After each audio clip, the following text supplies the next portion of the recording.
Warning: if this man is your favourite politician, it may be a good idea to cease viewing this video immediately.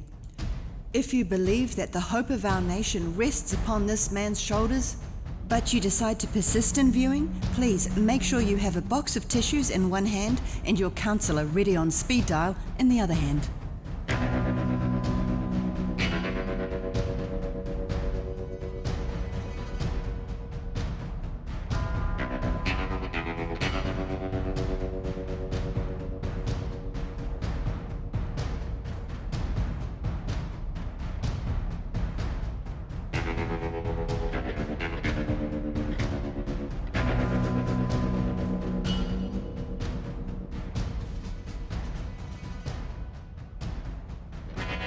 The following is a comprehensive but by no means exhaustive omnibus of the political manoeuvrings of Winston Peters over the last few years. As we take a look into the instalment of globalist agendas in New Zealand, such as our extreme abortion bill, our extreme euthanasia bill, and the extreme sexualisation of our children, our signing up to the UN's Migration Pact and to globalist vaccine alliances, the surrendering of our market to Big Pharma, the exclusion of natural remedies from that same market, well, you may be shocked to learn how much of this has indeed been accomplished by Winston Peters and by his party, New Zealand First. We'll also take a look at what happened to Winston's promises around 1080, TPPA, the Pike River Mine, the Provincial Growth Fund, and a quick look at his position on the false climate change agenda, as well as on mandatory vaccinations. We'll even have a visit from my old friend Cam Slater as we take a short dive into the serious fraud officers case against the New Zealand First Foundation from a couple of years ago. And connections to those I mentioned in my previous election PSYOP piece will again show themselves. The first part of this video, particularly around the end-of-life choice bill, can get a little bit technical in places, but I encourage you to persevere as the information in this video is very important to consider as we approach the polling booths.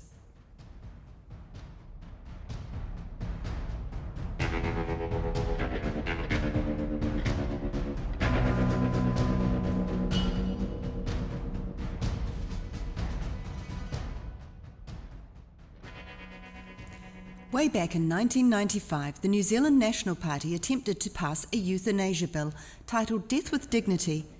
They were unsuccessful. It was strongly opposed by a raft of medical professionals via submissions made to the Health Select Committee, who deemed it to be dangerous to the vulnerable. In 2003, New Zealand First attempted to pass the same bill. Again, it was voted down.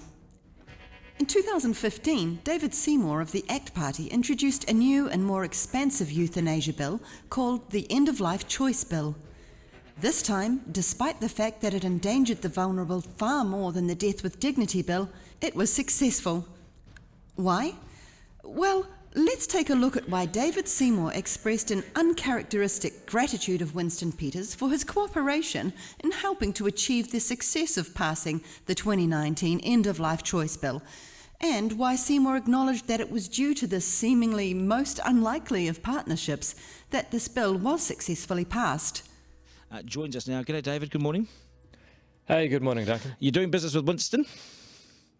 Oh, look, we've had an agreement that's gone back probably over a year now that he would support the End-of-Life Choice Bill, and so would the other New Zealand First members of Parliament, if I did my best to make sure we got a referendum in there too. So I've kept my word, he's kept his, and if we work together and if other MPs also support the referendum idea, then I think the bill can pass relatively easily. If there's not a referendum added to the bill in this committee stage, I think we can still get through all the way, but it will be a lot harder. There's been two previous bills, one in 1995, one in 2003, and Winston Peters voted for both of them, and I expect him to vote for the End-of-Life Choice Bill in 2019 as well. Oh, how constructive you and Winston, I can see a future coalition with the two of you somewhere in the mix. Well, look, I mean, I think Winston Peters, who graduated as a lawyer back in '73, is a politically and legally savvy man, thoroughly familiar with political processes. enough so that he understood that the Crimes Act would have to be changed if an end-of-life bill was to ever make it over the table. He knew from New Zealand First's previous attempt to pass a euthanasia bill that the Health Select Committee, which is populated by doctors and medical professionals, had previously opposed such legislative changes, and that they definitely opposed this one, as it was far more extreme in nature. In true Agenda 2030 style, science and morality would have to be bypassed, and it would need to be imposed through corporate government fascism if it was to achieve success. So, a bill was constructed using a mechanism and process that did just that, whereby the Justice Select Committee was designated to hear submissions, thus hurdling the Health Select Committee in one nimble leap, effectively ruling the medical community out of the conversation and decision. It was a move that dodged the medico-legal ethics surrounding euthanasia by bringing about a simple change in the Crimes Act.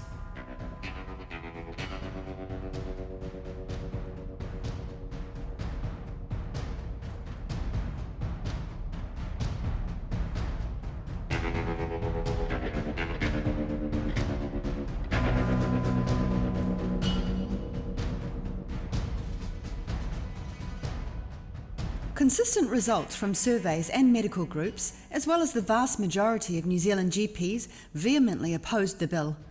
The medical community implored for its reconsideration. They petitioned that it was a complicated bill that required medical expertise to understand.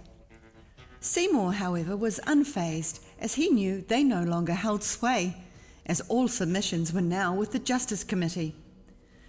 This bill was not, as its title described, about the end of life, implying old age, but about a person's right to have their life exterminated immediately, without counselling, without the presence of physical pain, without the requirement of any appropriate medical or palliative treatment, without any cool-down period whatsoever between the request and the termination procedure, without a witness being present at any stage of the process, without being required to inform anyone of their decision, strangely even stipulating that the patient does not need to be asked to reaffirm their decision at the point of administration of the lethal substance. For example, if an 18-year-old girl suffering from what's called terminal anorexia nervosa asked to be put out of her misery, a doctor or nurse would be going against the law to not facilitate her request, even though her condition is one of many that medical experts agree is unable to be accurately determined as terminal. Nobody, not even her parents, would be required to be informed of the procedure until the following day, when they'd get a phone call notifying them that there's a body to come and collect. At the time of the referendum, a group called whānauconcern.nz recreated such a scenario to try and raise public awareness. Kia ora. Hello, is this Mrs. Tuhoi? Yes. This is Dr. Smith. In accordance with the End of Life Choice Act 2019, I'm obliged to ring you. Your daughter has been euthanised. You will need to collect the body within a certain time frame. What do you mean? You will need to collect your daughter's body. Both Winston Peters and David Seymour said that this act was safe because it was only for those with a terminal illness. But closer investigation reveals that this act seems to purposefully not define what terminal actually means. The End of Life Choice Act in Oregon uses the same wording and the same definitions, and as a result now, anyone who would be dead within 6 months if they stop taking their medication is eligible to be euthanized. That means someone who would be dead if they didn't take their insulin or their heart medication, and in many places, this definition is now being stretched to cover mental illness as well as physical. As exceedingly permissive as this bill is, though, it's still too restrictive for David Seymour's liking. And he's made it clear many times, as he does in this interview from December 23, 2022, that he will push those boundaries out even further as soon as he gets the opportunity to do so.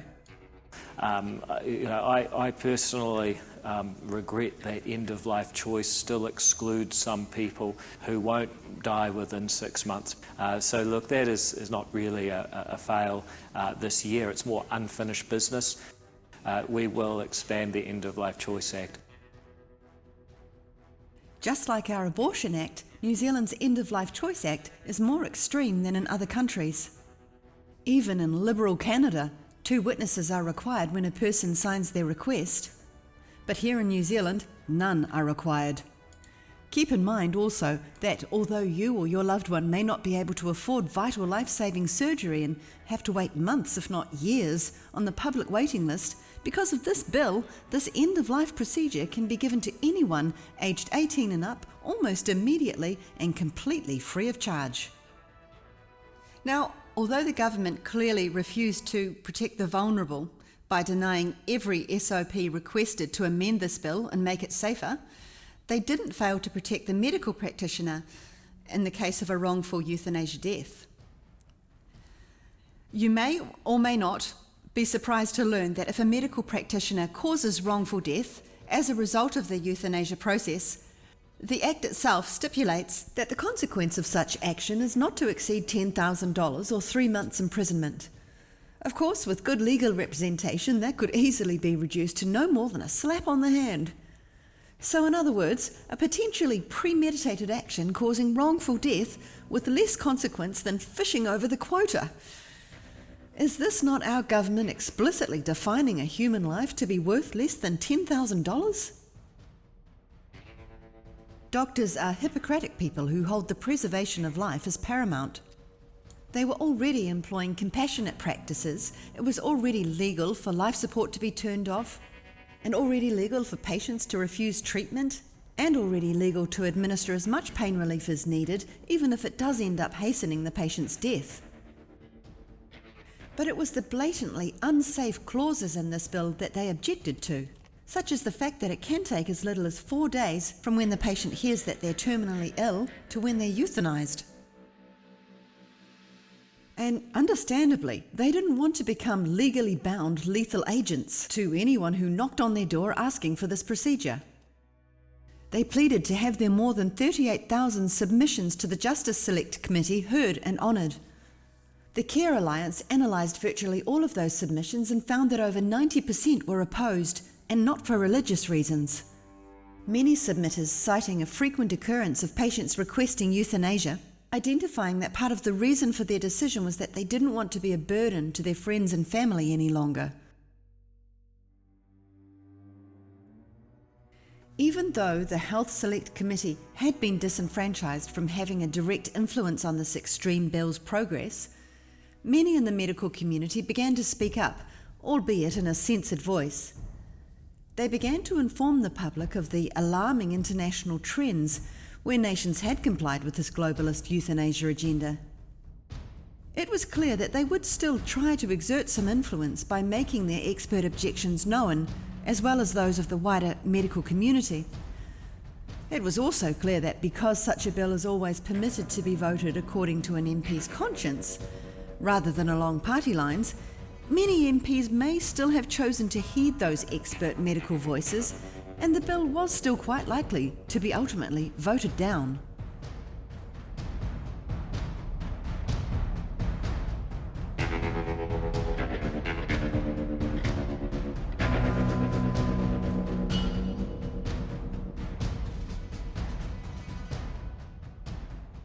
This is where Winston Peters came in a move that appears to have been planned well ahead of time.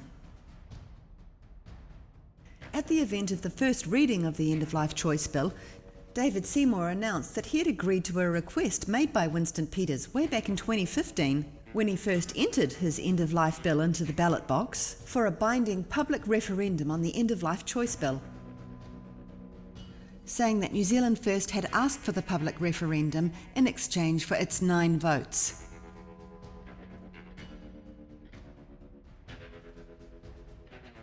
At the 2017 Labour and New Zealand First coalition negotiations, the one thing that Winston stipulated must be upheld in order for this coalition to take place was that a provision be made for a binding public referendum to be held on the End-of-Life Choice Bill. In 2019, after New Zealand First had voted in favour of for all 3 readings, New Zealand First member Jenny Marcroft then successfully secured an amendment into the End-of-Life Bill that the government hold a binding public referendum. There were courageous voices in Parliament that stood against this bill, echoing the medical community's insistence that this bill not be handed to the New Zealand public. Here's Maggie Barry. I believe that this bill's fundamental purpose is designed to allow swift and easy access to euthanasia with scant regard for safeguards. We worked with elder abuse, end-of-life care professionals, disability and dementia experts, as well as doctors and lawyers. We put up 111 amendments designed to address safety concerns to ensure, for example, that medical professionals be required to check specifically for signs of elder abuse and to take active steps to ensure a patient is not under duress or being coerced. We tried hard to strengthen those safeguards against coercion and to ensure that agencies such as hospices and rest homes would have the right to conscientiously object, and that was not passed. The Disability Rights Commissioner, Paula Tesoriero, is very firmly of the view that this bill, in its current state, devalues the lives of people living with disabilities and poses significant risks for them. The so-called right to die for some would all too easily become a duty to die for others, and a law change would normalise this. This is a flawed bill. It does not, in its present form, should not be handed over to the people of New Zealand to do what the politicians could not do, which is to get a grip on this bill, to understand it. We need to put resources into looking after people at the end of their lives, for caring for them, not for killing them, not for funding euthanasia through the Ministry of Health, for goodness sake. I can't live with the permissive bill, and I do not support it before this House. Let's not euphemise this with niceties and phrases. This is a kill bill. Because the Liberals that want this to pass do not have the numbers without a referendum. And those that want to advance abortion reform are refusing a referendum because they have the numbers anyway. In addition to party vote and electorate vote, the public will now vote on whether to legalise assisted dying. I feel like this is the start of the referendum campaign. As the binding public referendum drew closer, David Seymour then launched a public campaign encouraging people to vote yes on the referendum. That campaign played on the fear of pain of death, kept the public ignorant to the dangerous details contained inside the bill, and it received committed support from members of not only ACT and New Zealand First, but also Liberal members of National, such as Judith Collins. The Honourable Judith Collins. Speaker, 25 years ago, I held my father's hand as he died, and he died with massive amounts of morphine in his system. He is someone who was diagnosed with terminal bone cancer and given a few weeks to live. He lived 6 weeks. I've talked to many people about this issue, and it's troubled me for a long time. And this year I have been very troubled by it because I felt that, having been opposed to it, that I was on the wrong side. And I am on the wrong side of it in opposing it. I'm the right side now to say that everybody deserves some dignity in their lives. And to take... Now, a referendum is good, right? Democracy and a public voice is important. Yes.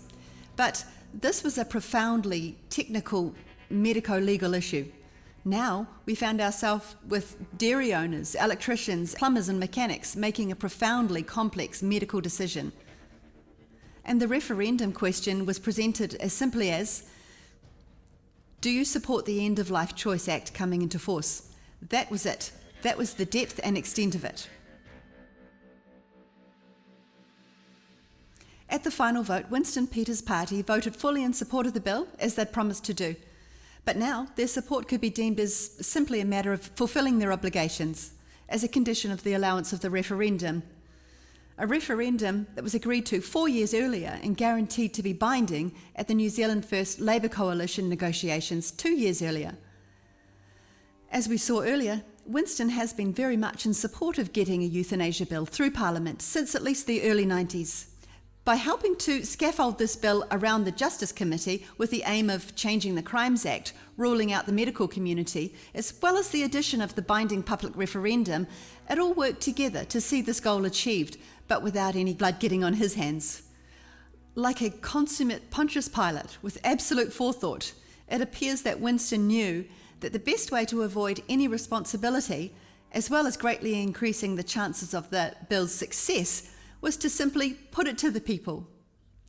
This appears to be a bit of a repeating pattern in Winston's MO, and perhaps may not be so much about democracy as about achieving a purpose, which is pretty much what we just heard National's Nick Smith say a minute ago, and was something that many MPs accused Winston of with this referendum condition, that it was playing dirty politics to manipulate the success of this bill. As the referendum drew closer, medical alliances such as Doctors Say No started to pop up to sound the alarm.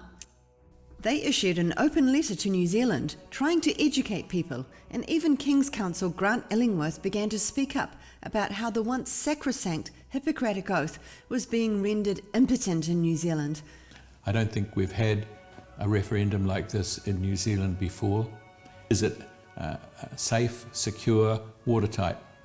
My answer to that is no. I've got serious concerns about the process.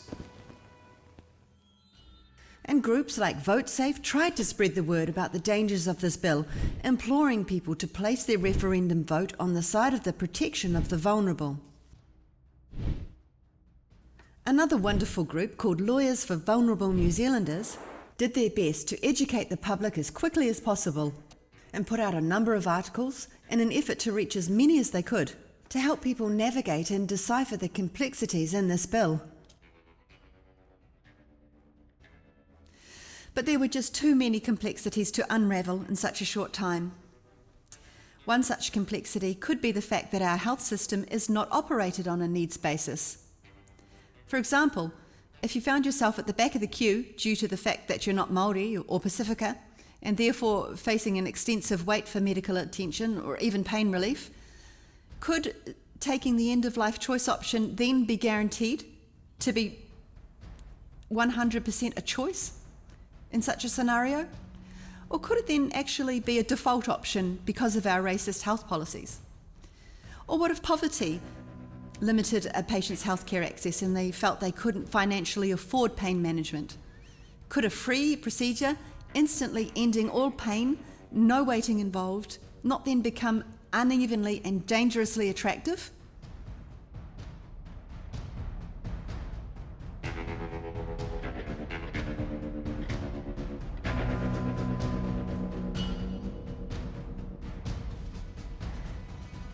The results are in.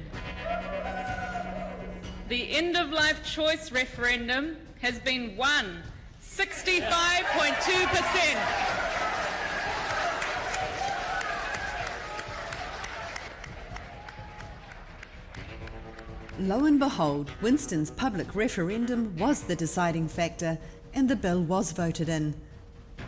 Some wily politics, some unconventional teamwork, and what many may call a complete dismissal of ethics got the job done in the end. Sadly, end-of-life choice, which should be a decision undergirded by Hippocratic principles, allowing the application of medical ethics, has now been moved into an arena that is purely legal in its context. Our doctors have been absolutely violated and turned into agents of death against their will.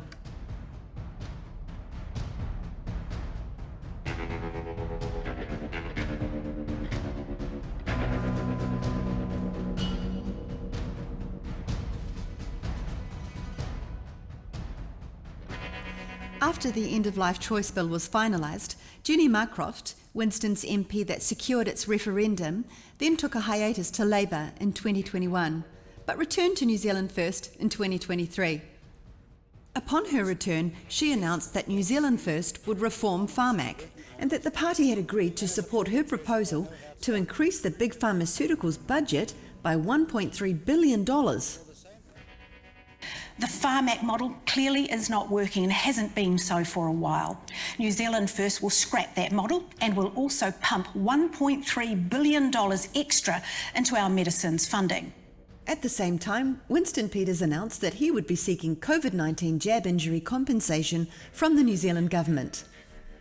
Now, I find two aspects quite strange here.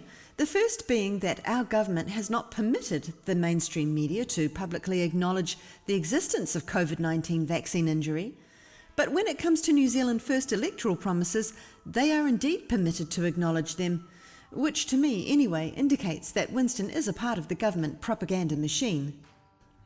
The second aspect is that he's promising the government to fund this compensation.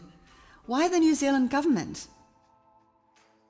Why did he not say he'd be seeking that from Pfizer or any of the other big pharma companies that injured and killed our people? Why would he be asking the New Zealand taxpayer to pay for their own jab injuries? Again, we see a clever move by Winston that causes him to appear to be on the side of the people, when the truth just may be something quite different. If you think about it, this move protects Big Pharma and their relationship with our government. Not only is Winston Peters not holding the criminal to account with this promise, potentially allowing Big Pharma and the globalist organisations that force them upon us to escape unscathed, but he's now opening up the New Zealand market to Big Pharma more than ever by declaring an extra $1.3 billion set aside to be spent on their products. So, to get this straight, Winston Peters is promising compensation, reparation for jab-injured Kiwis, where they themselves will pay for the injuries inflicted upon them by Big Pharma, while at the same time ensuring increased government spending to the tune of $1.3 billion of our dollars on the same Big Pharma companies that inflicted those injuries and also killed many of us. That would do nothing but perpetuate a system where Kiwis keep getting sicker while the cartel keeps getting richer and never being held to account for their enormous crimes against humanity. Not sure that that's justice, but that's what Winston Peters seems to be trying to sell us as justice.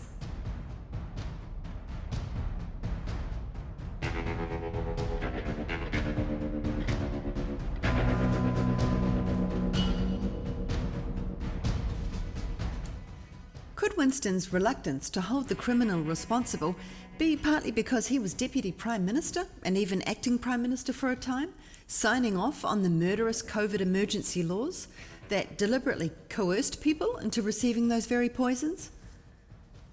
Not only would pointing out the crimes of Pfizer also point to something that he was very much complicit in, but it also wouldn't be good for New Zealand's future relationships with Big Pharma. Relationships that it appears that Winston would prefer to keep intact. And one other thing, wouldn't Winston's concern for the jab injured, if that's indeed what it is, have been evidenced at some other point along the way? Before now, like the actual real deal people's representative that decided to stand recently, who was loudly warning people about the dangers of the jab from the start, and interviewing the jab injured over the last couple of years and trying to help them in any way she could. If Winston's concern for the jab injured was as real as hers, surely it wouldn't just coincidentally show itself in the few weeks leading up to the election. I mean, it almost makes it look as if he's trying to scoop up that large and ever-growing group that's awake and aware, perhaps injured, pat them on the shoulder, bribe them with promises of compensation and justice, to get them back into the machine. That'd be a pretty low-down thing to do if that was the case. Anyway, there have been a number of other connections between Winston Peters and pharmaceuticals over the years.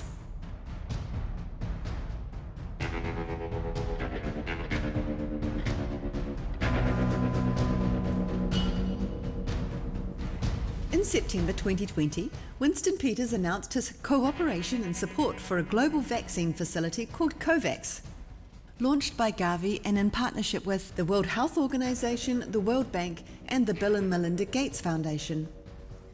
Winston matter-of-factly notified Kiwis everywhere that he, on our behalf, had now pledged our support and significant financial investment into this project.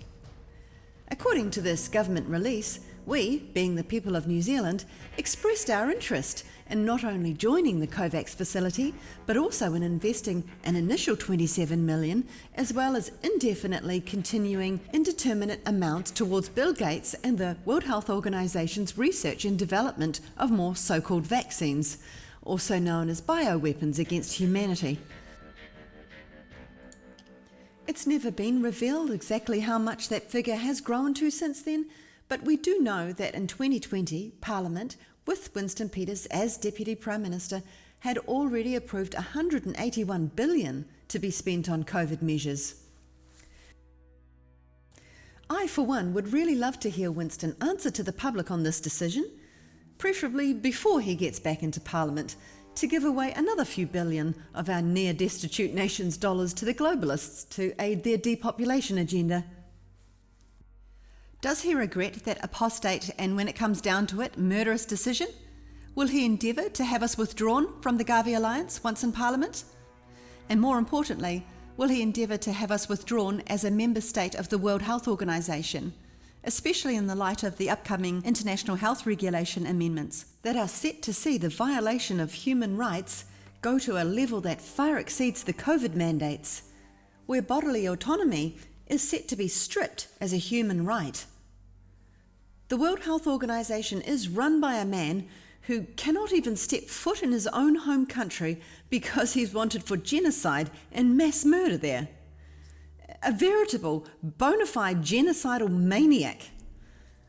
Through the International Health Regulation Amendments and the Pandemic Treaty, our government is subjecting us to an organisation run by a man who, it's well known, has literally forcefully aided in exterminating an entire race of people through pharmaceuticals.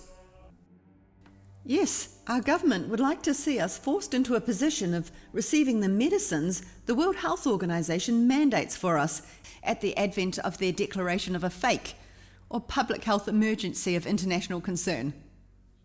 Yes, a fake. Yes, they're mocking us. They know that we know, and this is an overt gloat about how blatant they can be and still get away with it. It is crucial to understand that at the advent of a fake, you'll not need symptoms or even testing to be required to submit to these IHRs, which upon investigation do indeed suggest the end of your bodily autonomy. How is it that we, the New Zealand public, can be aware of these issues of monumental importance, yet Winston hasn't stood up and spoken about them, ever? I've tried to contact him several times asking questions about the IHRs and have never received a response, even once. Surely, the impending denial of our right to decline untested and potentially poisonous pharmaceuticals is an important issue that we should be allowed to discuss, especially now that we know from the Immunisation Agenda 2030 report that the World Health Organization has 500 new so-called vaccines poised to enter our routine vaccination schedule. With Winston sidling up to a coalition with National, he would then be going into a coalition with a party whose leader has already said he supports the idea of a no jab, no job and no benefit policy for all those who don't have themselves and their children vaccinated with every vaccine on the official schedule. This is a policy that could accurately be then called a no jab, no income at all policy. Here's Chris Luxon on the Morning Report saying just that. Do you support cutting benefits to solo parents who don't vaccinate their children? Yes, I do. Why? Because it's about a notion of rights and responsibilities. If you want to be part of New Zealand and civil society, you have certain inalienable rights, but you also have responsibilities to actually for the collective and helping the collective of New Zealand. Why just target solo parents and probably solo mums, really, if we're talking about it? Should that be extended? Should it be extended to cutting working for families benefits? Yeah, it should. Yeah, it should. So the question here really is this: how will seeking jab compensation from our government, aka the taxpayer, be of any benefit in the long run if Winston won't stand up to future vaccine mandates as are obviously planned for us? If he won't stand up to it being done all over again, this time with even more catastrophic ramifications? Given Luxon's appetite for mandatory vaccinations and his fondness that he's spoken of publicly for his friend, the poison-pushing Bill Gates, wouldn't Winston need to be in opposition to Luxon to make such a stand on our behalf, instead of being in coalition with him?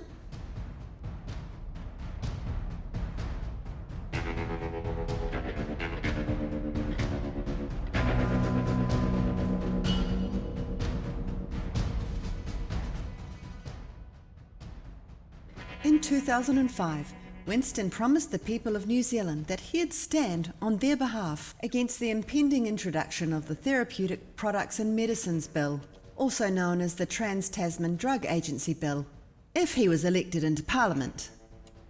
Many people then gave Winston their vote based on this promise to stand against this bill. They trusted him to stand against regulations that were set to be applied to basic foods and vitamins, such as manuka honey or garlic extract.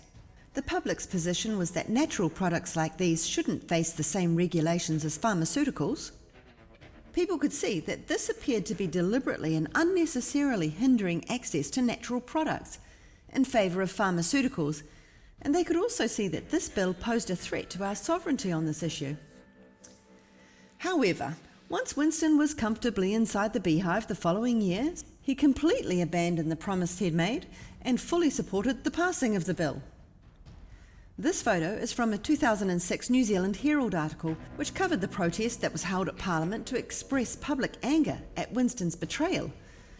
It shows a Health Trust supporter trying to hand Winston Peters the emails from Kiwis who opposed the bill, but Winston refused to even acknowledge them, let alone read them.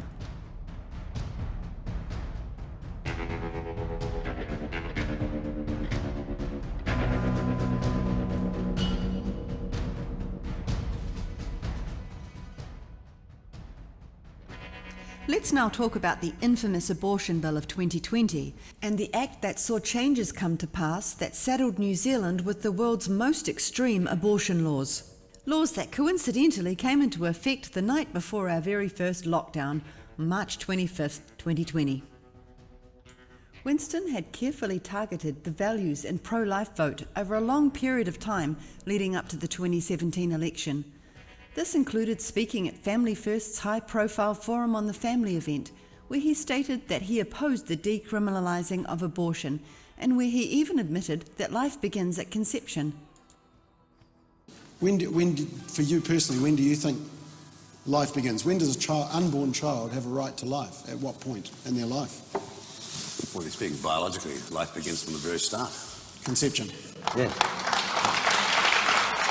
Peters consistently brandished his pro-life credentials with 100% pro-life on abortion ratings in a number of leader questionnaires on pro-life issues. The results of those questionnaires were circulated in the Value Your Vote guides to tens of thousands of households across New Zealand and positioned his party as the one to elect for this part of the voting public.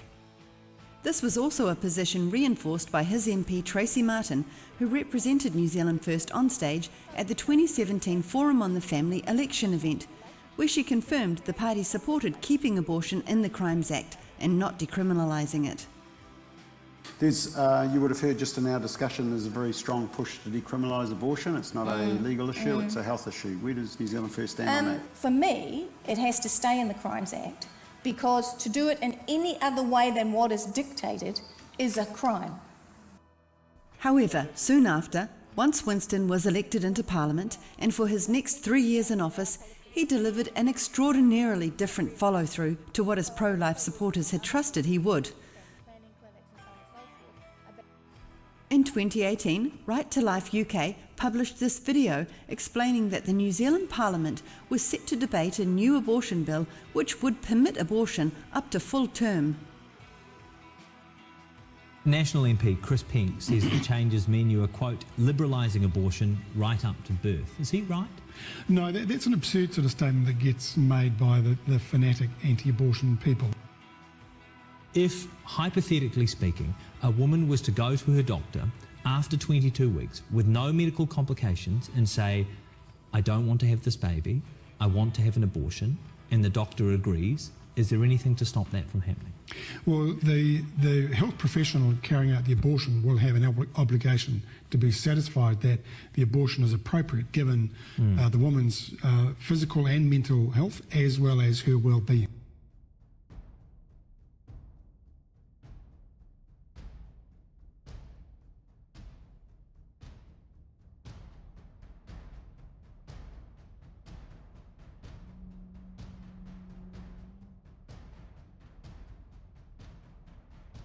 Like was being done with the End-of-Life Choice Bill, around the same time, the Crimes Act was being targeted for change, and the health community and our medical professionals were again being completely sidestepped by doing so.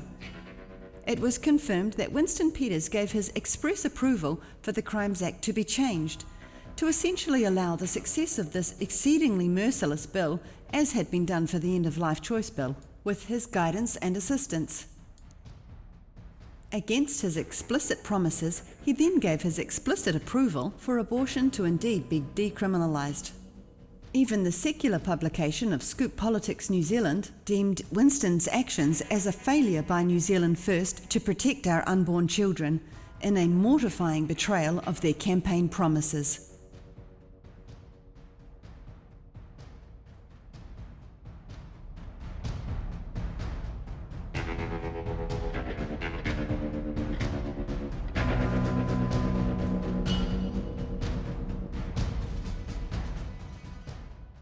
In February 2020, a further article was published explaining that this monstrous abortion bill was very much Winston Peters' bill, the very same man who had been elected on the pro-life vote.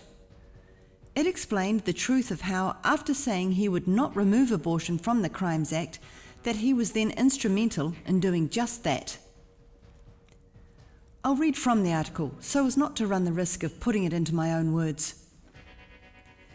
Ahead of the 2017 New Zealand election, Winston Peters cornered the values and pro-life vote, making it clear to voters that his New Zealand First Party would not decriminalise abortion, introduce an extreme abortion law allowing abortion up to birth, and that they would support a change to the law to state that the unborn child has a right to life, to improve informed consent during the abortion process, and to implement parental notification for girls aged 15 and under seeking abortions.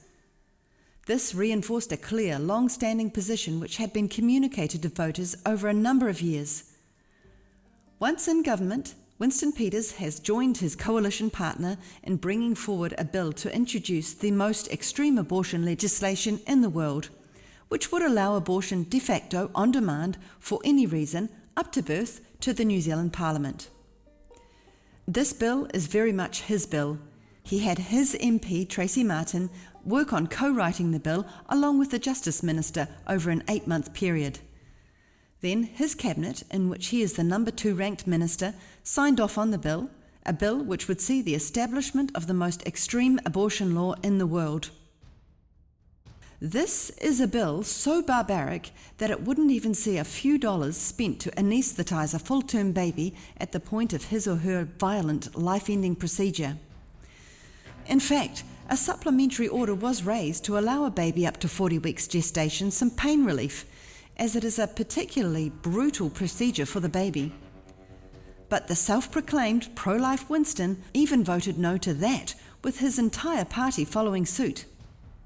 No to a few dollars and a few minutes to prevent the indisputable pain that a fully formed baby would suffer as a result of this procedure.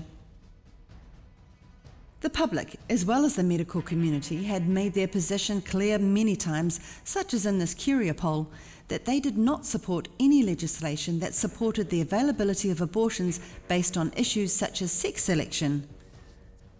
In March 2020, Right to Life published another article on the issue, desperately trying to raise the alarm by notifying people that the New Zealand government was now rushing the extreme legislation into law while the country was distracted with the pandemic. Yes, the preparations were all done just prior to the fake pandemic, ready to roll it on through at the height of the pandemic chaos. The final sitting on the committee stage and the bill's third and final reading were pushed through Parliament on the same day, which just happened to be the day before our first lockdown on March 25th, 2020. This article went on to describe some of the more harrowing aspects of the legislation proposed in the bill, such as abortion will now be available de facto on demand for any reason up to birth. Sex-selective abortion will be legalised. The current 20-week limit for disability-selective abortion will be scrapped and abortion will be available up to birth for disabilities including cleft lip, clubfoot and Down syndrome. There will be no requirement that a doctor be involved with providing an abortion. There'll be no legal requirement that babies born alive after a failed abortion are given medical support. There'll be no legal requirement that pain relief be given to babies being aborted between 20 weeks and birth. There'll be no legal restrictions on controversial methods of abortion such as intact dilation and extraction abortions, also known as partial birth abortions, a procedure frequently used in late-term abortion. Apologies, but this is something I cannot bring myself to read the definition of, so I'll just leave it on the screen.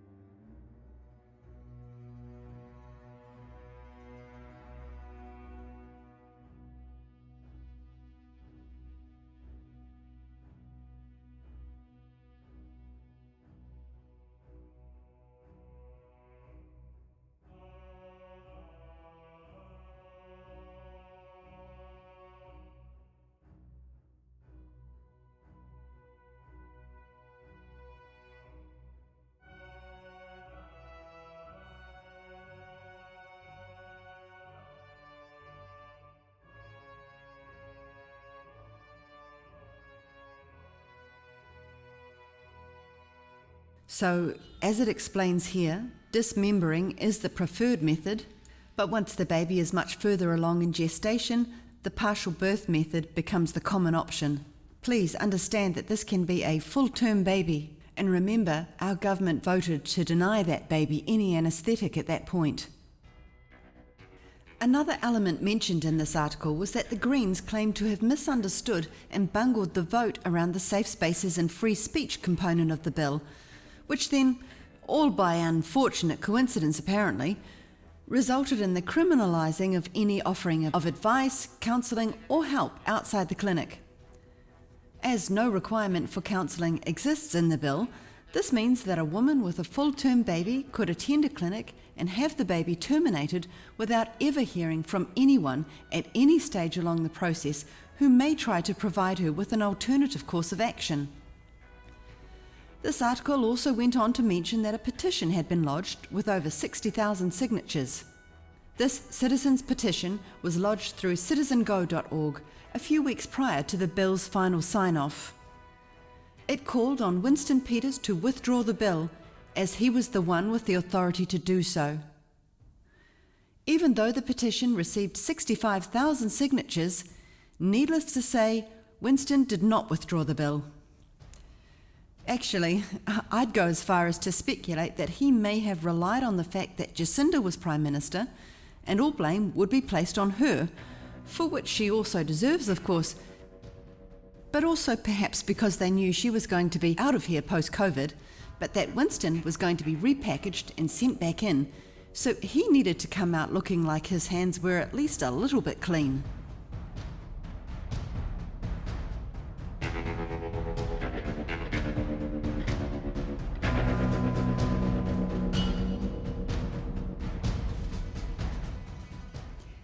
At this point, once this heinously cruel bill was well and truly on track and gaining momentum, Winston Peters all of a sudden requested a public referendum, barely a day or two before the first reading. It was obvious that the late stage of this request almost guaranteed that it would be denied. Tracy Martin and Andrew Little both said many times that in all the months leading up to the bill entering committee phase, that no mention of referendum was ever made. It appeared as if Winston was now trying to separate himself from Labour and from a bill that he had supported through the first and second readings and had played such a pivotal role in, by making a request for referendum to save face with the public, while knowing that the late point of that request pretty much guaranteed it would never happen. As you can see in this article, Tracy Martin declared on the Morning Report, the very day before the first reading of the bill, that no discussion of referendum had ever been had, even at that late point. Here was Mike Hosking's take on the situation. Although I don't think he has much of a handle on globalist agendas like extreme abortion bills and extreme end-of-life bills, he knew something wasn't adding up. Winston Peters is who I'm talking about. He is 100% right, and I suspect the arch-villain here as well. New Zealand First wants a referendum, apparently, on abortion law reform. Tracy Martin has been hung out to dry, basically, as the New Zealand First representative. Either that or she's Machiavellian and hiding something. It seems inconceivable the party sent her out and didn't tell her about a desire for a vote. It also seems inconceivable she didn't ask whether it would be part of the mix.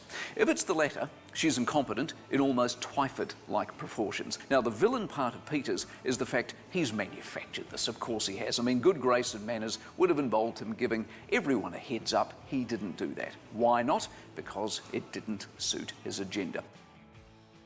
Here's Right to Life UK's take on Winston's request for a referendum. They write, Winston Peters has hidden behind claims that he will introduce a referendum amendment at committee stage of the bill to give New Zealanders a say on whether this extreme bill becomes law. This appears to have been a move to try and stop voters from leaving the party.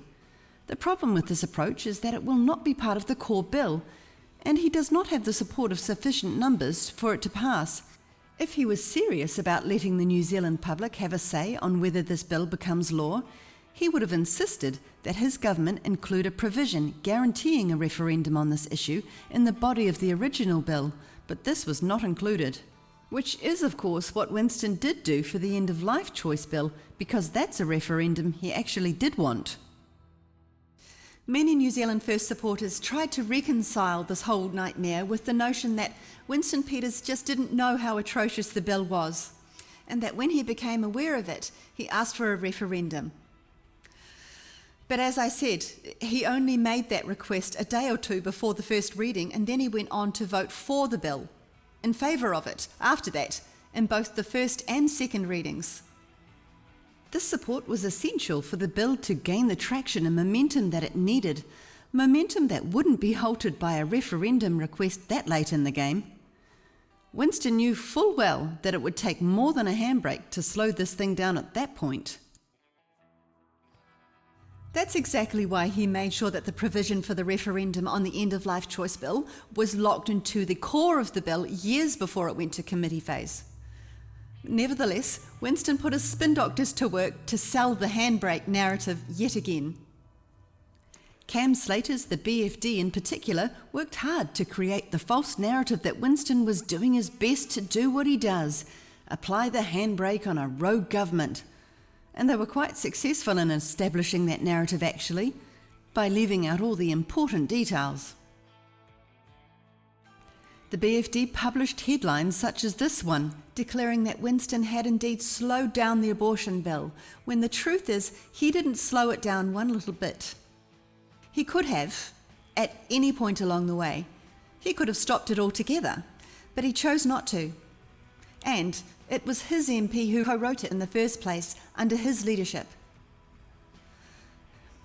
New Zealand First supporters also proposed that Winston just didn't know what Tracy Martin was up to, although he's never actually said that, and that he was completely unaware that he was actually channeling the world's most extreme abortion bill through Parliament, and that's why he voted for in the first two readings. The problem with that theory is that it requires Winston to not have read the bill before voting in favour of it at the first two readings. He voted in favour twice, allowed it to gain the necessary momentum where it couldn't then be halted in time, and then he voted against in the final reading. It's a well-known trick. You see, clever politicians like Winston Peters know how to read how a bill is tracking and know when it's safe to withdraw support to save face. He knew of the swag of Liberal women in National who would be voting in support, such as Judith Collins, Amy Adams, Nikki Kay, Paula Bennett, many more. By all appearances, it seems that he knew that he could at that point say to his men, "You know what, boys? I think we're fine. I think we can wipe our fingerprints off this now and let the women do the dirty work and be cast as the barbaric murderers here. People are less likely to point the finger at a woman. It's her body after all. So now that we've got this thing into a sure position, let's just back off and wash up. So let's have the New Zealand First men vote against on the third reading, and let's have our New Zealand First women vote in favour. That way it keeps the women's vote safe too. So when all was said and done, he was able to present himself on the other side, saying he'd asked for a referendum but he was denied it and that he voted against the bill. But why hasn't he ever since condemned the bill? Why has he never talked about having it repealed at any stage along his 2023 election campaign?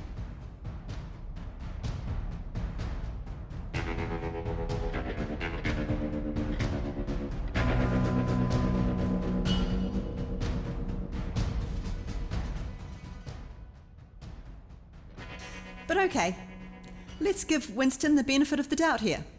Let's say he didn't know how bad this bill was, that his own MP was writing under his nose, and that he voted in favour of twice. Even though the imputation of Winston being oblivious to such a grave and devastating oversight is, well, not good. Let's investigate what would be the best case scenario here. Let's explore this narrative that he didn't know, that he was duped somehow. Well, that would fit with Winston's account of being unaware of a 2021 COVID-related tweet that's been doing the social media rounds lately, which reads, "People need certainty and a plan, not uncertainty and spin. Let's start with no jab means no dole and no parole." When that one resurfaced recently, Winston said he didn't make it, he didn't even know about it. It was a staffer error, even though it's done under his name with his official little blue tick. It was put down to a one-off that didn't accurately represent his position. Unfortunately for him, that doesn't explain this tweet that says the government should have gone harder and faster with the vaccine.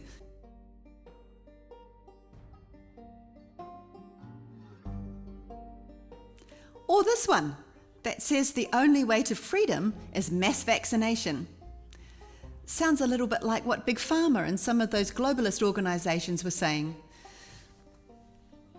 Or how about this one, which says the fake vaccine is our passport to a changed future?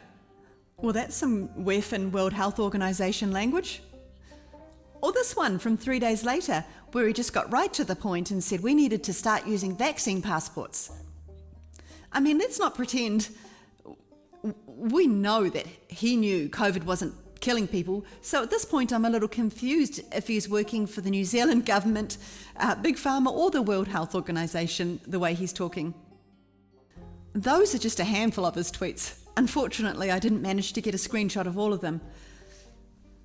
And I'm sure you can all remember how he blamed the unjabbed for the lockdowns and rallied mass resentment towards us from our fellow Kiwis in a bid to have us relent and go take the poison. But okay, continuing with our best case scenario and accepting the excuses made by many New Zealand First supporters that these tweets were also made without his knowledge and assumingly against his wishes, perhaps misrepresenting his position, kind of like the abortion bill did. And let's even be generous enough to give him the benefit of the doubt that he didn't even know that the whole COVID pandemic was a scam. Well, what does that say about Winston Peters as a leader? Would you be happy with someone with that level of incompetence as a leader, that measure of ignorance and oblivion to what's going on in the world and to what's going on in his own party, that weak of a grip over his own employees to hold a seat of power? I wouldn't want anyone like that anywhere near the wheel, but maybe that's just me. What future actions would he be willing to blame on staffer error?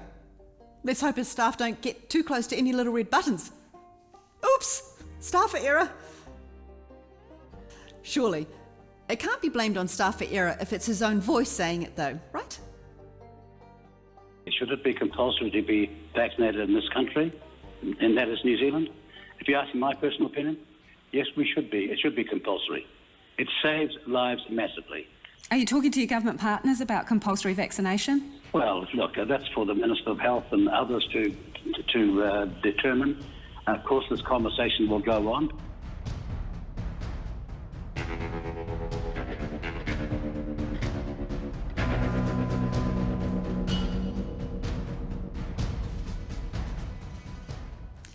You might be a little shocked to know that Winston Peters revealed to Mike Hosking in September 2020 that he had urged the Cabinet 2 days before the first lockdown that the military needed to be called in. I told them that 2 days before we went into the lockdown in the first place, that the military had to be involved. I've got witnesses to what I'm saying, and I said way back on the 19th of March that you've got to bring in people like Heather Simpson and have an oversight over the bureaucracy to make these things work. I said way back then we need to have masks.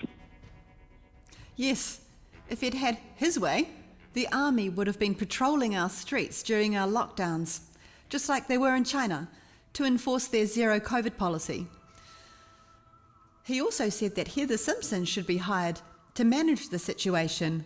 A woman who worked for Helen Clark for over 20 years, was her chief of staff for 9, a woman that even Helen Clark joked was actually the most powerful woman in the country, and that she still maintained a friendship with even while working at the UN. Have a listen to this little clip from October 2020, where Winston responds to a member of the public who dared to ask for scientific evidence of COVID. A reasonable request, that a simple coronavirus might have been isolated by now to prove its existence, seeing that the complete evisceration of our society had been blamed on it. But Winston didn't seem to think it was a reasonable request. In fact, he ridiculed him, threw him an obligatory flat earther insult and shut him down. Where's your evidence that there is a virus that causes a disease? And you do that by satisfying 4 criteria. Sit down. We've got someone obviously got an education in America. 220,000 people have died in the United States. There are 8 million cases today. We've got 79,000 cases probably today in India. And here's somebody who gets up and says, the earth is flat. Sorry, sunshine, wrong place. Yes, sir. But I know many will be thinking, well, Winnie just didn't know the truth about the pandemic back then. But do you really believe that someone as internationally in the know as Winston Peters believed those figures he just quoted were true and accurate? We all know now that the COVID hoax was a long time in the making and was extremely and meticulously well orchestrated.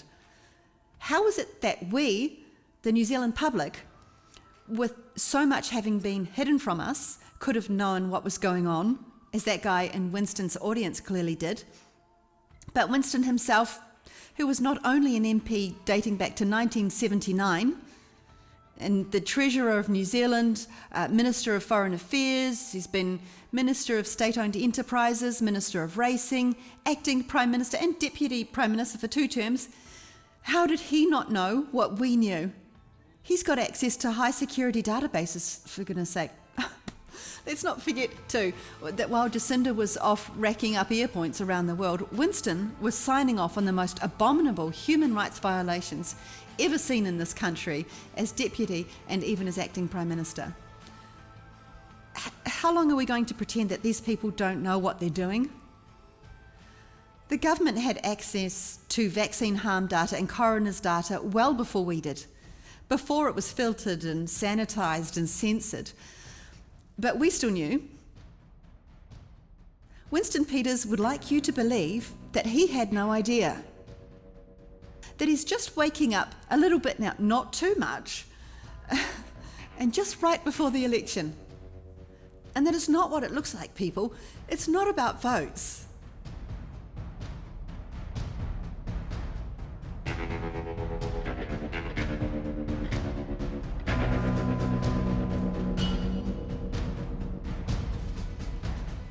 It's easy to see that the truth about jab injuries is becoming more and more evident, and that it's something that won't be hidden for much longer. Winston Peters knows that. Do you honestly think it's a coincidence that Winston's pushing of mandatory vaccinations, his opening the New Zealand market to another $1.3 billion for Big Pharma, his manoeuvring of an extreme abortion bill into law, his strategic assistance in manoeuvring the extreme end-of-life bill into law, are all actions that just happen to be right on track with the globalist depopulation agenda? His signing of the UN Global Migration Pact, that we're about to have a look at in a moment, is also a globalist agenda.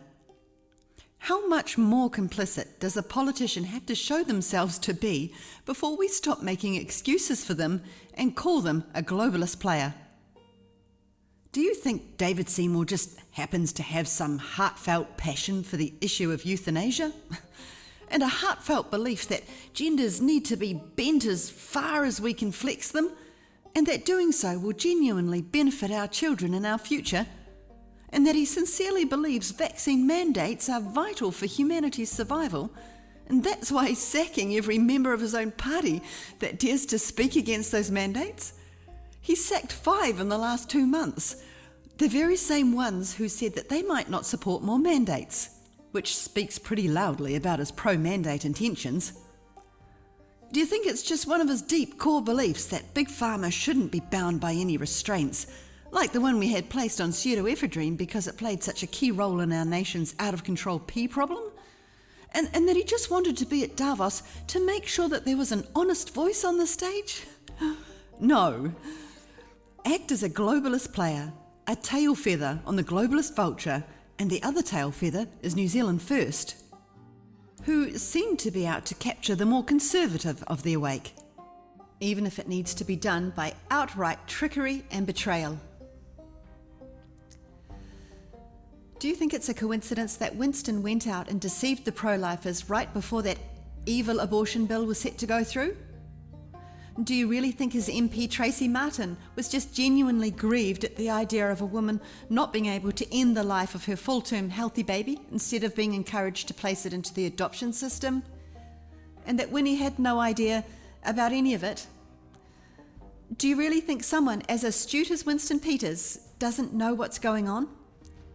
He's not called a sly old fox for no reason. He and David Seymour are as globalist as Luxon and Hipkins.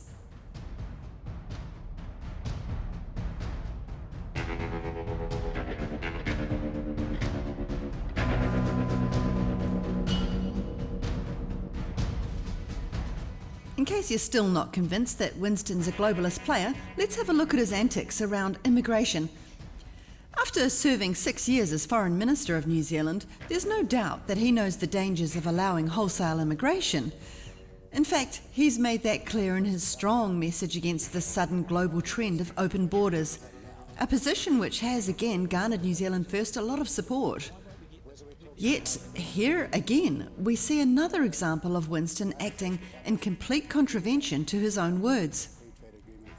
Even though it met with the remonstration of much of the Parliament of the day, Winston Peters actually signed New Zealand up to the UN Global Migration Compact back in December 2018. Again, this is a globalist pact, the migration version of the pandemic treaty really, all about breaking down national borders and helping to usher in international measures and instruments of globalist control.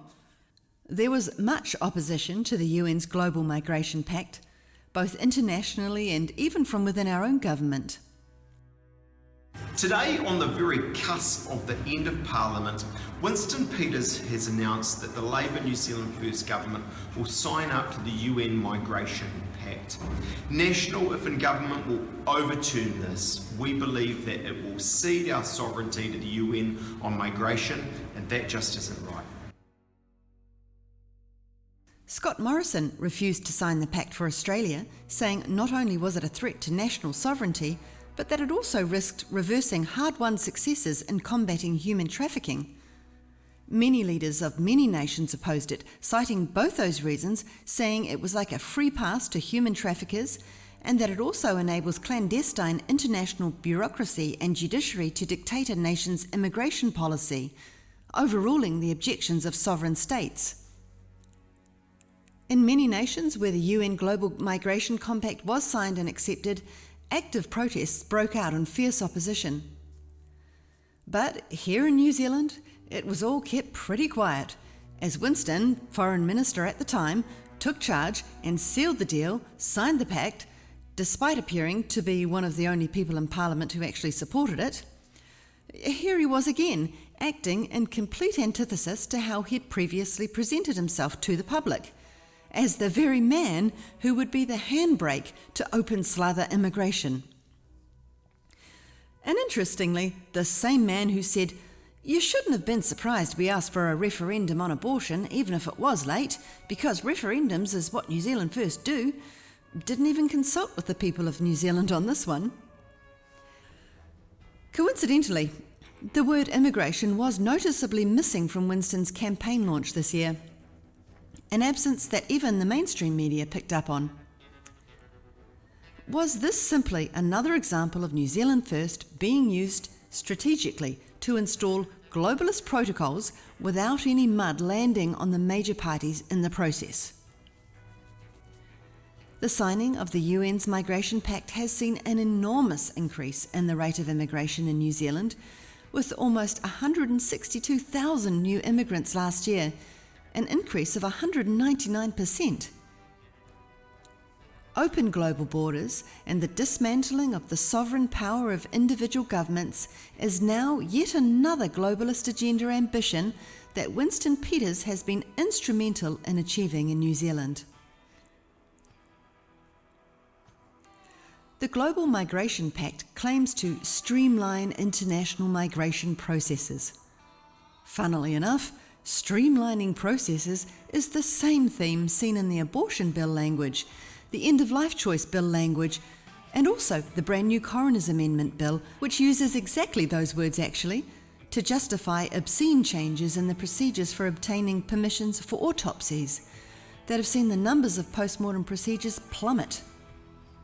A strange situation when you consider that the enormous rise in all-cause mortalities should logically see the rate of autopsies rise accordingly.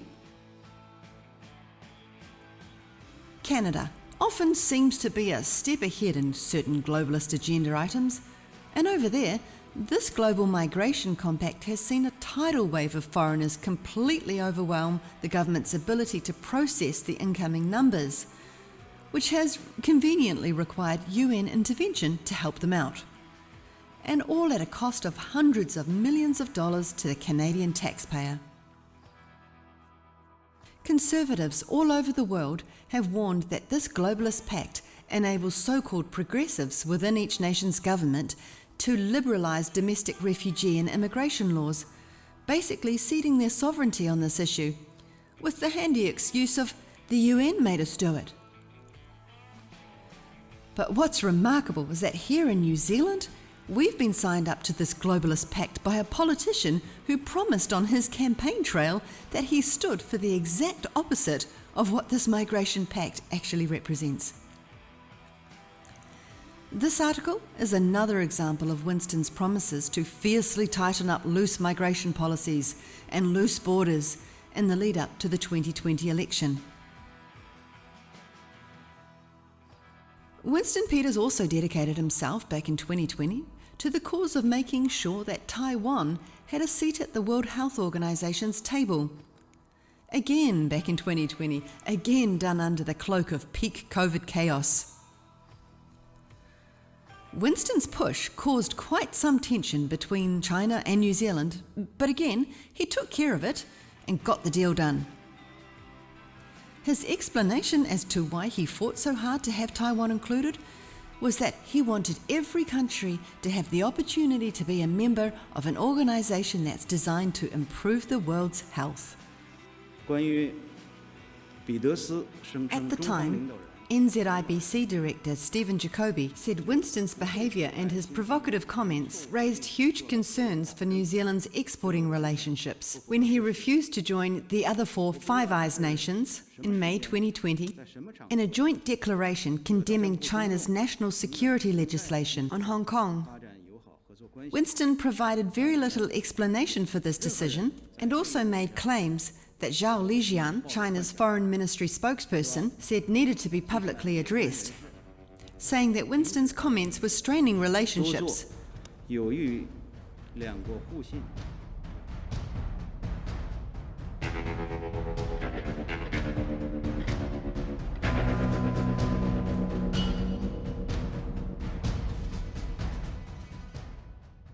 And most of it's rubbish. So I feel saddened for those journalists, and I in the weeks leading up to the coming New Zealand general election, Winston's been touching on a number of issues that he knows will prick up the ears of those who are awake and aware. They wanted to give the media $55 billion. 55 million. million, $55 million, sorry, yes. And he's causing a lot of people to think he's on the side of right. So we're going to be accused by all... For example, although he's known ever since the Public Interest Journalism Fund was launched back in 2020 that the title is a complete oxymoron and that the words government-paid media and public interest don't belong anywhere in the same sentence, he's never made a stand against it before now. But suddenly he's talking about how the media have been bribed and that that's just not okay. Public Journalism Interest Fund is going to be based on this. You're going to follow this narrative. Why didn't he say something earlier about this? And look how far down the rabbit hole of the non-democratisation. Is it just a coincidence that he didn't talk about it while the fund was open, but now that it's recently closed, he is? No damage can be done to the scheme by talking about it now that it's closed. Our government has paid off our media to the tune of $66 million, because as it states here, $3 million's yet to be allocated. Now, why wouldn't Winston have spoken up back when it was still open, and when he could have done something about it? And how can we not mention Winnie's sudden statements about Māori not being Indigenous? That's a conversation that's been happening online amongst the truth community more and more over the last few months.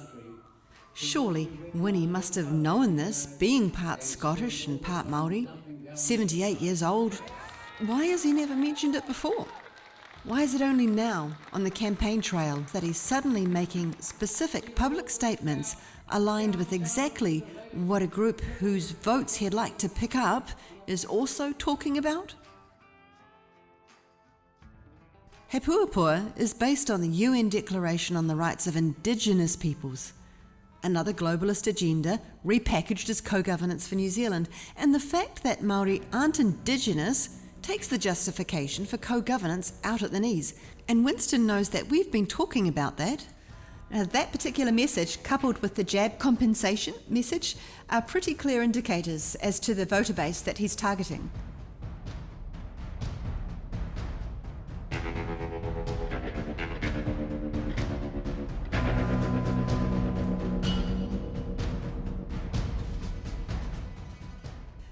Another thing that Winston Peters knows is that the climate change narrative is a lie. The altering and hiding of NIWA data comes from a government-level instruction. Government has access to climatological data before we do. Yet Winston, clever man that he is, plays the fool and perpetuates these lies. Why hasn't he spoken up to challenge the monumental lies that are being told to enable operations such as managed retreat, an obviously globalist agenda? When's he going to talk about the deliberate perpetrating of weather events to achieve this managed retreat aim? When's he going to talk about geoengineering, the only true contributor to human-caused climate change? Instead of exposing the lie and speaking up about the harm that the lie is inflicting upon humanity, he perpetuates it. He's the one who announced that he'd personally see to it that the entire fleet of government vehicles would be 100% emission-free by 2025, 26 at the latest. We will all need to let go of some things and to be more committed to finding the answers. Back in 2019, he showed no compassion to farmers who were reeling from the announcement of the Climate Change Response Zero Carbon Amendment Bill, saying this to farmers who complained it would destroy their livelihoods. His response to criticism from farmers. Sometimes, you know, the stuff at the back of the cows can get into your ears and contaminate your thinking. Winston Peters has very much toed the line of the climate change deception. But in his usual form, now that we're coming up to an election, suddenly his script has changed. Now that he's targeting the so-called conspiracy and anti-vax bunch, he's dropping a little anti-climate change rhetoric here and there into his campaign meetings. Speaking of climate and lies, there appears to be a distinct climate of lies wherever Winston goes. In fact, for the next instalment of Winnie's Lies, let's take a look at the TPPA affair.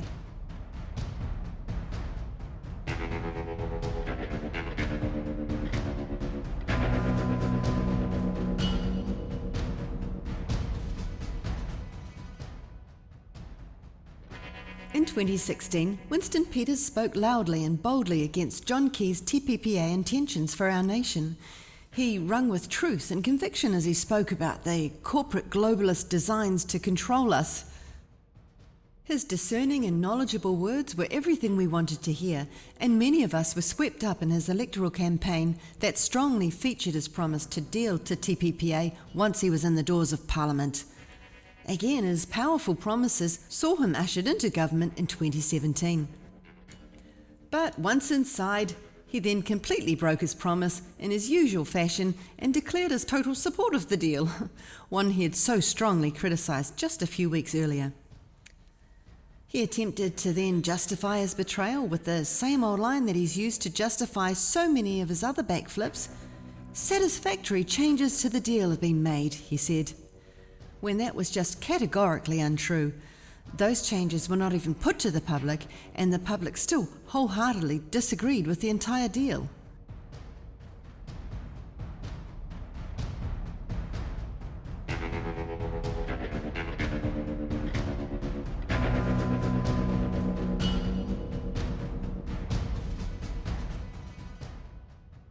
An almost identical betrayal happened around his 2017 promises to ban the use of 1080. He sounded so convincing that this toxic operation would be finished by his hand once he arrived in Parliament. He talked in specific terms about alternatives that would be used once he was elected. Examples of alternatives to 1080. And lengthy public addresses had people convinced that this time he was for real. 1080 is a very dangerous product. I want to make it very clear, we are going to put millions into finding an alternative. We'll stop it now. We're going to turn it into an industry. We're going to pay people to trap, turn it into a fur industry. We're going to do whatever we can stop it as soon as we can. But in the meantime... Even though Winston said he would have 1080 gone by lunchtime, to the heartbreak of so many who had trusted him, all they received in return for their trust was silence on the issue for Winston's entire term in office.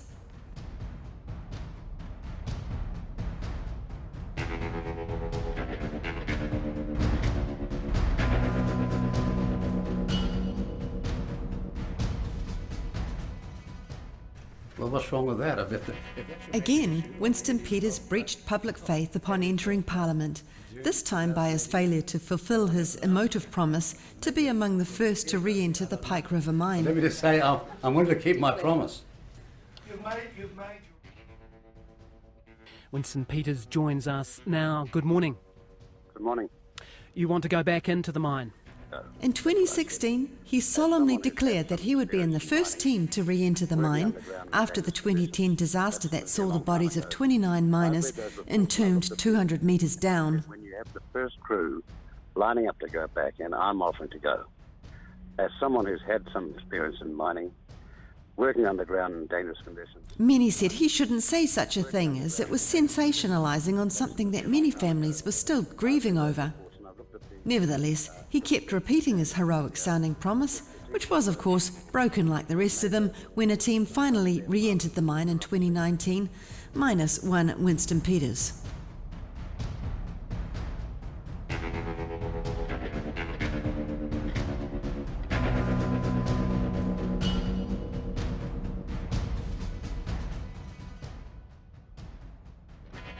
In a scenario very reminiscent of so many others we've seen, Winston Peters again seems to be saying one thing and doing another in the arena of the horrendous globalist agenda of sexualising our children.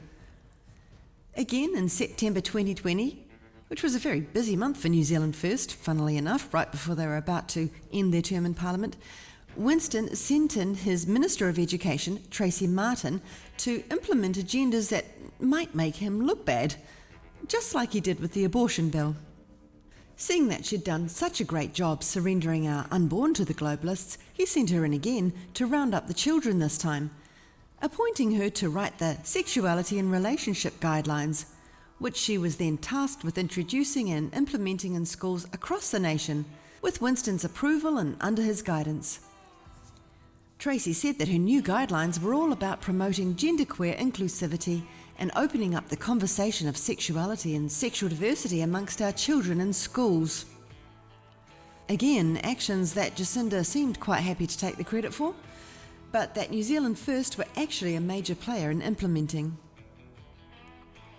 Like a good indoctrinated principal, Onslow College principal Sheena Miller said that after Tracy's visit to her school, she now understood that Tracy Martin's new guidelines meant that teachers and principals all over New Zealand were now mandated to have conversations about sexual diversity and sexual inclusiveness at school and within school communities.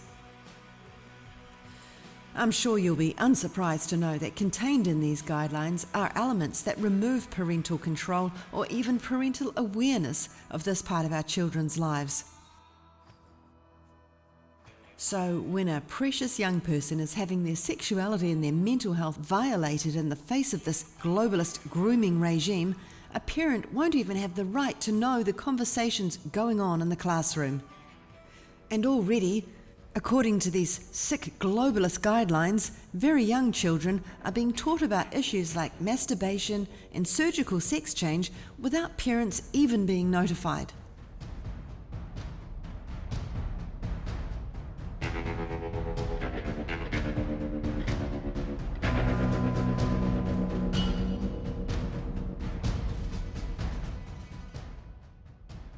In June 23, the Auditor-General expressed concern over what appeared to have been another of Winston Peters' mechanisms employed to gain votes and get himself into Parliament by whatever means. This time, Winston's 2018 Provincial Growth Fund, which saw $3 billion allocated to regional economic development and investment. David Seymour said it was never about regional economic development, but was instead all about New Zealand First trying and failing to buy votes in the provinces, as accounted in this 2023 article.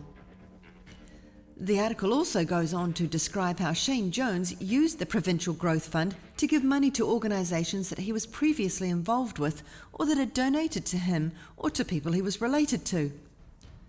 In 2020, the Labour government then took $640 million of that fund and added it to the COVID fund.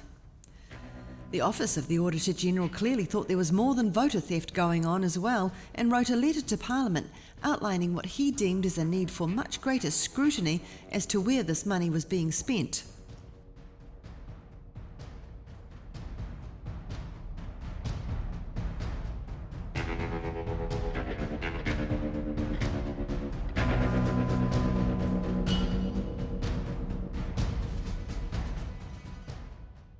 Speaking of money and donations, let's have a look at how New Zealand First is funded. Well, actually, it's not that easy to look at, as much of this funding appears to be wrapped up in the New Zealand First Foundation, strategically set up in 2017 and accused of being founded on a sham by the Crown itself in 2022. Back in 2020, it had already been publicly accused of being a front for its true purpose, a political slush fund controlled by Winston's trusted advisors. In February 2020, the Serious Fraud Office received a referral from the New Zealand Police in relation to the New Zealand First Foundation and the donations received therein. A week later, the Serious Fraud Office commenced an investigation into the alleged offences, which they deemed to be significant and serious. In September 2020, the Serious Fraud Office charged 2 New Zealand First Foundation members with obtaining donations by deception, and a request for their name suppression was immediately filed. Then, all of a sudden, up popped Cam Slater, fighting hard in support of this name suppression and filing an affidavit to support the bid. A little unusual, seeing Cam had no open public affiliation with the New Zealand First Foundation at all. Cam then published a set of photos soon after on his whale oil website, which were of Guy Onespina and another journalist speaking to the president of the New Zealand First Foundation while they were actively investigating the serious fraud case situation. The photos were taken hidden paparazzi style and were accompanied by baseless belittling of Guyan's reporting and strongly defending New Zealand First. This article here is actually a very revealing article that I recommend you read if you'd like to know more about this situation. It makes it clear that although Winston tried to separate himself from the foundation after the allegations were made, He was very much an integral part of the foundation. Espiner had even uncovered foundation board minutes showing that Peters was present and signing off on the dubious activities, and also at least 20 invoices addressed to the Right Honourable Winston Raymond Peters himself. The way Guyon described the scene was like this. Peters has crafted an image of New Zealand First as the party for the little guy, Struggle Street versus Queen Street, battlers standing up to the corporate raiders of neoliberalism. This conjures up a vision of a party funded by little old ladies buying lamingtons at weekend fundraisers. And if you follow the article through, you'll see that that couldn't be further from the truth. Rather than little old ladies selling lamingtons, you'll see names like Graham Hart, New Zealand's wealthiest man, the uber-rich Vandenbrink family, apartment complex developers, and also a major fishing company, all making repeated donations at $5 under the limit so that they can remain private. Funds that were then used for New Zealand First Party purposes. A letter was also tabled in Parliament by New Zealand First trustee Brian Henry with a direct threat to sue Guyon Espiner as well as any MP who spoke publicly as a result of Guyon's publications for up to $30 million. However, getting back to the photos that appeared on Cam Slater's website. On his Magic Mornings show, Peter Williams questioned Winston Peters about the source of those photos that appeared on Cam's whale oil site, asking about their apparent covert nature and whether New Zealand First Foundation had hired a private investigator, and then given the photos to Cam Slater. Winston replied saying they hadn't employed a PI, saying, quote, "We took those photos." Well, there's a photograph of Espiner with Lester Gray meeting in Tauranga, and then with Matt Shan coming to join them a few minutes later. Yeah, I know. Look, Mr. Williams, I know that. We took the photograph. It certainly is interesting that immediately after the photos were taken, the only place they were published was on Cam Slater's whale oil site. Now, some have told me that I joined dots that I shouldn't have in my last piece, the election PSYOP video, which went into connections between New Zealand First, Cam Slater, VFF and RCR Radio, and also mentioned the Association of Voters United. I also suggested links between AstroTurfer Glenn Inwood with Shane Jones, the Curia Polls David Farrar, Voices for Freedom and of course Cam Slater, and I talked about how they all seem to link back to New Zealand First. Since my election PSYOP video, those very same key players have been proven to be connected through a project called VoteWise. VoteWise is another Teach the Public How to Vote AstroTurf campaign to influence the public vote, launched by the SB Group. The SB Group was registered as a third-party promoter for New Zealand First Shane Jones' candidacy in Northland and co-directed by Glenn Inwood and Voices for Freedom coordinator Daniel Tither, two people that I mentioned in my election PSYOP video. Seeing this group is set up as a promoter for New Zealand First, we now have a clear direct link between Resistance Kiwis Glenn Inwood, who's also been exposed for astroturfing in the business world, and a connection to Voices for Freedom. So, why is Voices for Freedom involved in the creation and direction of a New Zealand First third-party promotions group? And as VFF own Reality Check Radio, is this a conflict of interest? The Dominion Post reported recently that the VoteWise project is another New Zealand First organisation that appears to have been set up with the purpose of exploiting a loophole in the electoral law in regards to disclosure of political donations.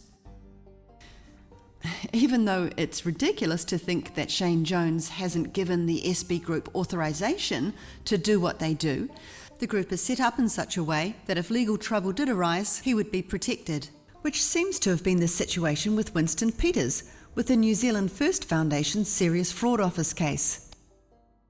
Winston denied all knowledge of the shady goings-on at the New Zealand First Foundation, but still, the Serious Fraud Office alleged that members of the New Zealand First Foundation were operating a fraudulent scheme over a 4-year period, well into 2020, to conceal nearly $750,000 worth of donations, and that they had deceived the Electoral Commission and voting public by having that $750,000 in party donations paid into non-party bank accounts. The donors included some of the wealthiest people in New Zealand, from the business world and particularly the horse racing industry. The funds were then spent on a range of party endeavours, including leasing and furnishing office space on Wellington's Lambton Quay for the New Zealand First headquarters, as well as a guest appearance fee of nearly $10,000 for Kiwi boxing champ Joseph Parker, and a $25,000 cinematic video of Peters touring New Zealand on a bus. It was revealed that New Zealand First Foundation donations funded these buses as well as advertising. Slick TV and social media advertising like this can't come cheap.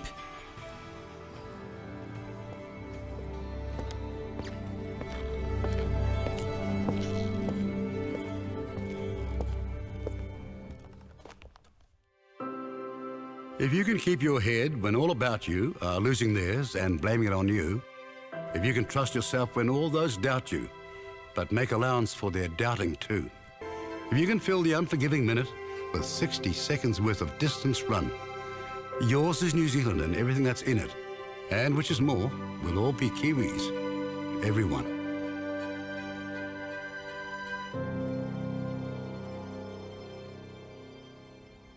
This year, there's been a distinct theme in New Zealand First advertising of Winston Peters being somewhat of an avenger, a vigilante, here to sort out the vermin and take out the trash. As he rides his horse, dressed like a cowboy, there's a definite, here he comes to bring retribution to a renegade government kind of vibe.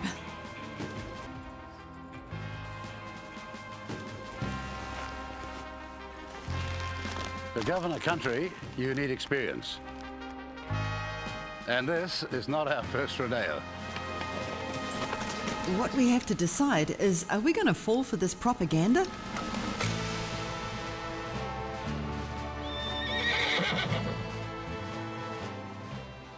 Or are we smarter than that? Is this man truly the anti-establishment hero that we're being sold? Or is he actually an employee of the establishment, playing a character sent out to wrangle the disenchanted? He's one of us now, he says. Just a good old Kiwi bloke on the end of a fishing rod in his oilskin coat. But let's not forget, he's usually dressed in expensive suits. And this Kiwi bloke fishing picture is him on his mansion's front lawn, fishing during lockdown, while most of us were cooped up in a city flat somewhere.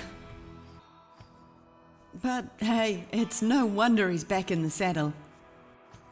When you've campaigned off the back of false promises as many times as Winston Peters has, yet the people keep forgetting all about it like a bunch of goldfish brains, well, it's no surprise he's right back up on the horse, ready to give it another gallop.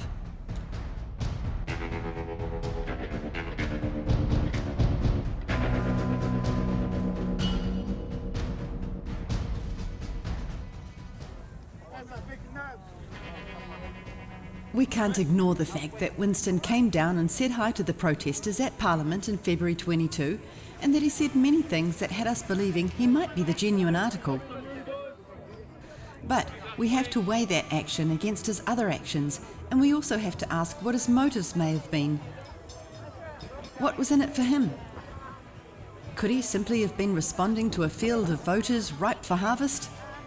Was he simply spending some time making a good impression so that he could cash in on that later down the track?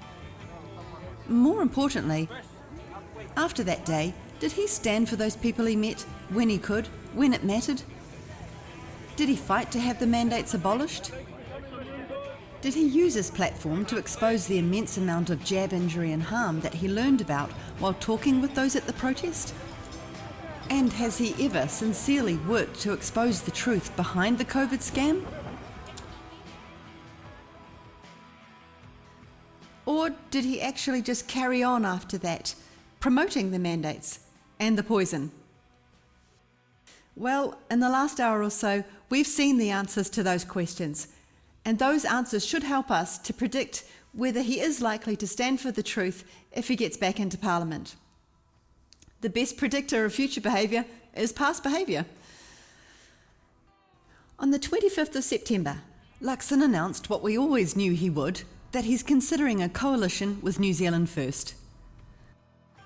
We all know that the National Party is the next globalist bloodsucker lined up to be installed inside our parliament. We all know that the ACT Minion Party will be standing on the left of National once they're in, with David Seymour gleefully cleaning Luxon's spurs for him. But make no mistake, Winston would love to be standing on Luxon's right.